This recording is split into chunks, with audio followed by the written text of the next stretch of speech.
parents told me. "Stop pretending you're important, you're a waiter." I smiled and said, "Okay." Then they walked into my restaurant and saw my name on the sign. My parents always had a particular look when they talked about me, like they were apologizing to the world for my existence. They used to introduce my older brother Brian as the future doctor, and my sister Melissa as the genius who got into Yale. Me? I was the one who likes cooking. Said with the same tone you'd use if someone confessed they liked eating glue.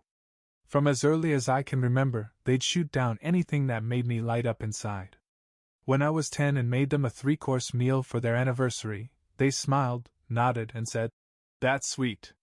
But let's focus on real talents now." In high school, when I told them I wanted to go to culinary school, my dad snorted and said, "You mean a school where you learn how to flip burgers?" So I tried to be what they wanted. I wore the mask. Applied for accounting programs. Took the business classes.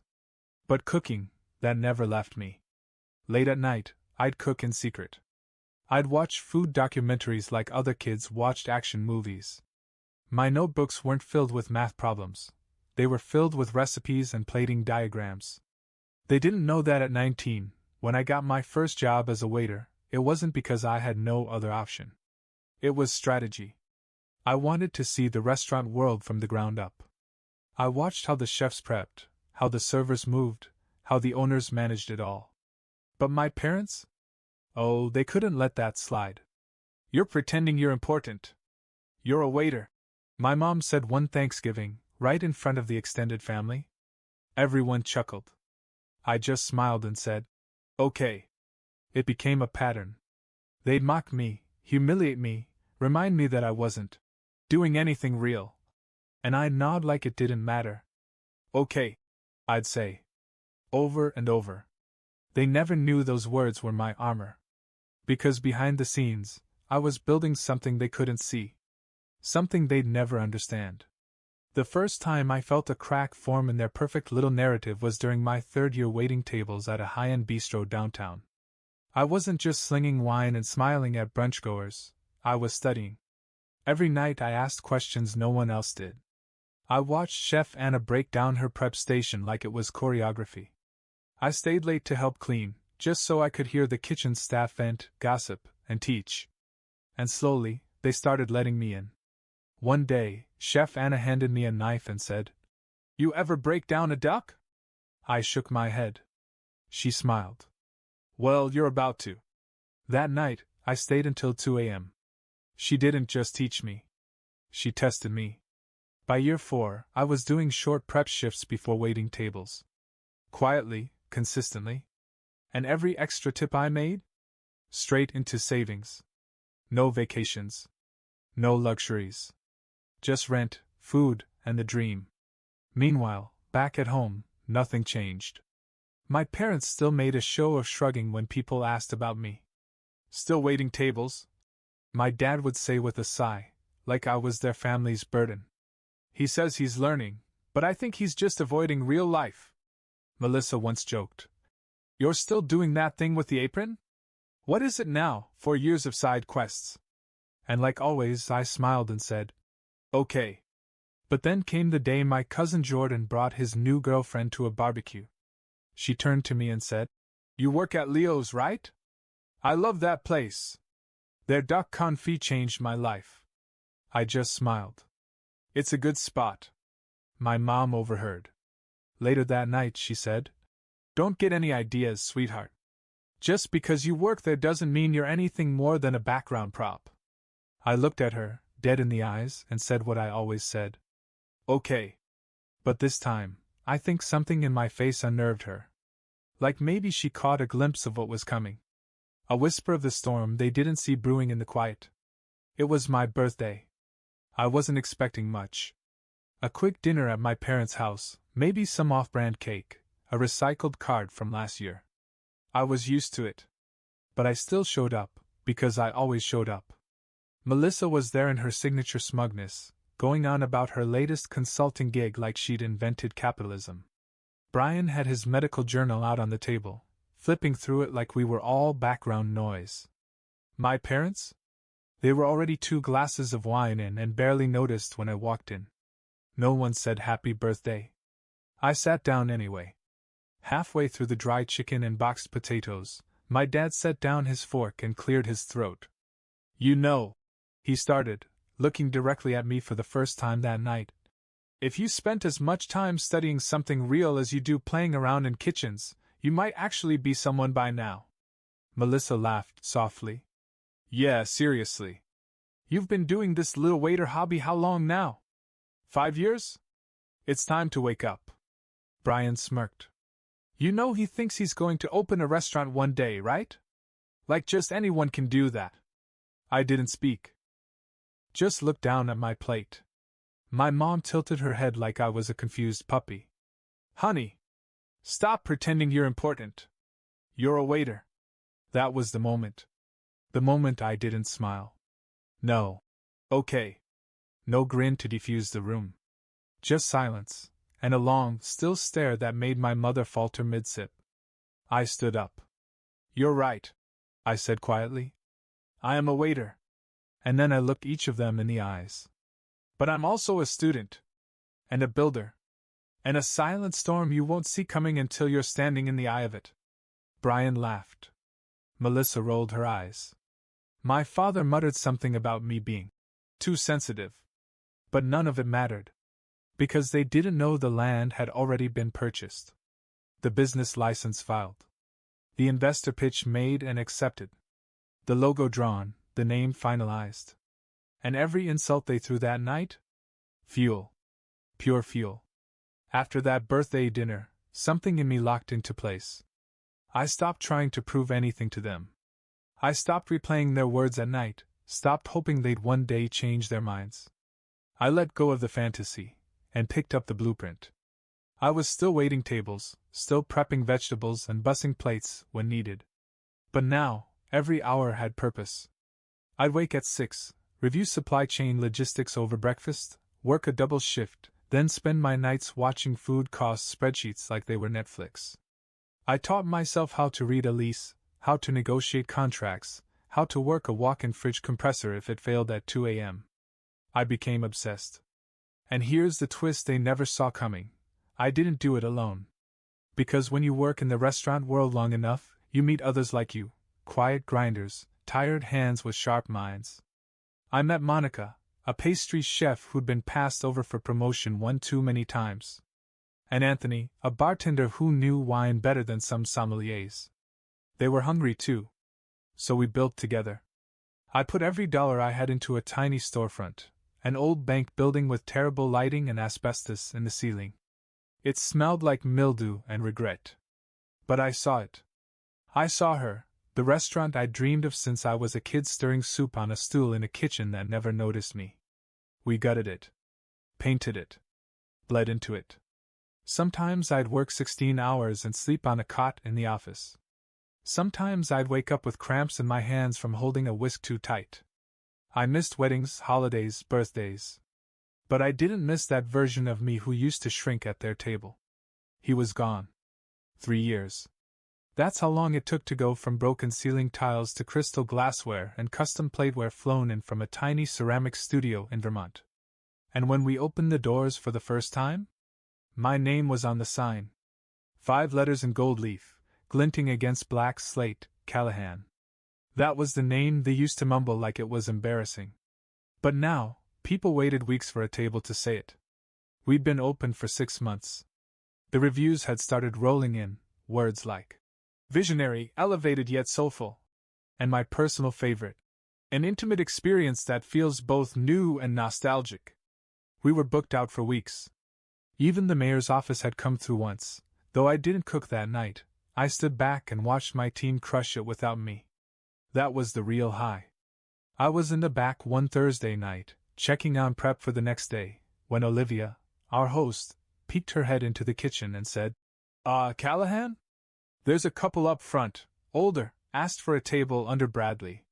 You want to take this one? Bradley. That was my father's name. I wiped my hands on my apron and walked out, expecting maybe some corporate type using his wife's name or something. But as soon as I rounded the corner and saw them standing by the entryway, My mother in a deep green jacket, my father holding his phone like he was too busy for the world. I felt it in my chest like a sucker punch. They didn't recognize me at first. It had been years since we'd seen each other. I wasn't the same quiet kid from their living room. My hair was shorter, my posture stronger. I wore a suit now, not an apron. And I wasn't smiling. Olivia greeted them politely. Table for two under Bradley? My dad nodded, not looking up from his screen. Yeah. And make sure it's not too close to the kitchen. We're celebrating. Celebrating. I almost asked, for what? But I bit my tongue and stepped forward, sliding in beside Olivia. I'll seat them, I said. Calm. Controlled. And she handed me the menus without a word. Right this way, I told them. I led them through the dining room, past the couples on dates, the wine glasses catching candlelight, the soft hum of conversation bouncing off warm wood and matte black. Everything designed, every inch, to feel like you were somewhere special. My mother glanced around, clearly impressed. This place is lovely, she said, a little surprised. My father finally looked up. Yeah. Not bad. I stopped by a corner booth with velvet cushions and gestured for them to sit. As I handed them their menus, I saw my father squint slightly at the wine list header, Callahan Tasting Room. He blinked. Looked around again. Is this named after the chef? I nodded. It is. My mom chuckled. Funny. That's our last name too. I leaned in, just enough so only they could hear. I know. They both looked up at me, puzzled. And that's when I let it land. I'm the owner. And the head chef. And the reason you had to wait 6 weeks for this reservation. Their faces froze. My mother's eyes went wide. My father looked like he'd swallowed something sharp. I straightened up. Enjoy the evening, I said with a tight smile. You're in for a memorable one. Then I turned and walked away, slowly, confidently, past tables of guests who had chosen to be here. People who saw value in what I created. And for once, I didn't feel small. I felt untouchable. I didn't go back to the kitchen right away. Instead, I stood near the bar, just out of sight, watching them. My father sat stiff, staring at the menu like it had betrayed him. My mother kept glancing around, trying to piece it together. And then, as if the universe was staging the scene itself, I saw her pick up the wine list again. She read my full name, Callahan James Bradley, embossed in gold. I watched her face fold in on itself. It wasn't shock anymore. It was shame. After about 20 minutes, I walked back to their table. Not as their son. As the owner. Everything to your liking?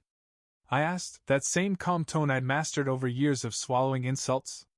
My mom looked up. Her voice was small. This is your place?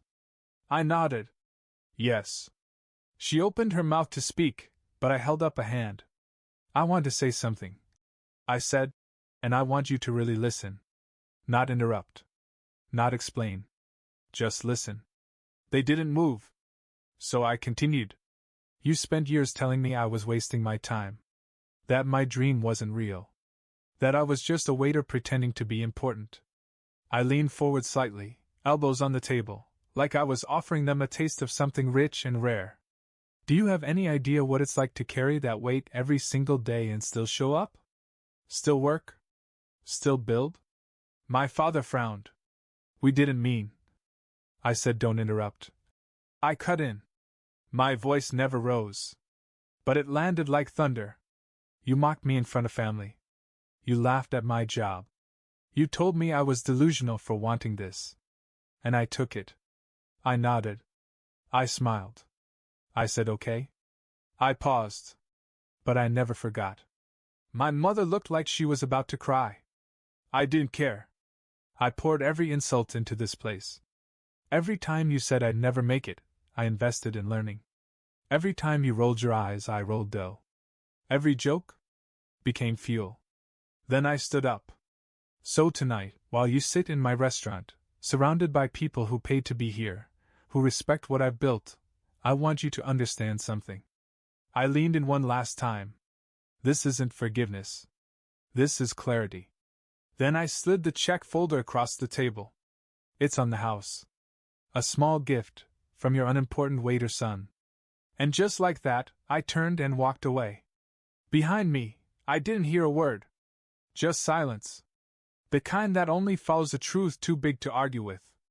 I walked straight past the servers, past the hum of conversation and the clink of glasses, and back through the swinging doors into the kitchen. The smell hit me first, rosemary and charred lemon, butter just starting to brown in a hot pan.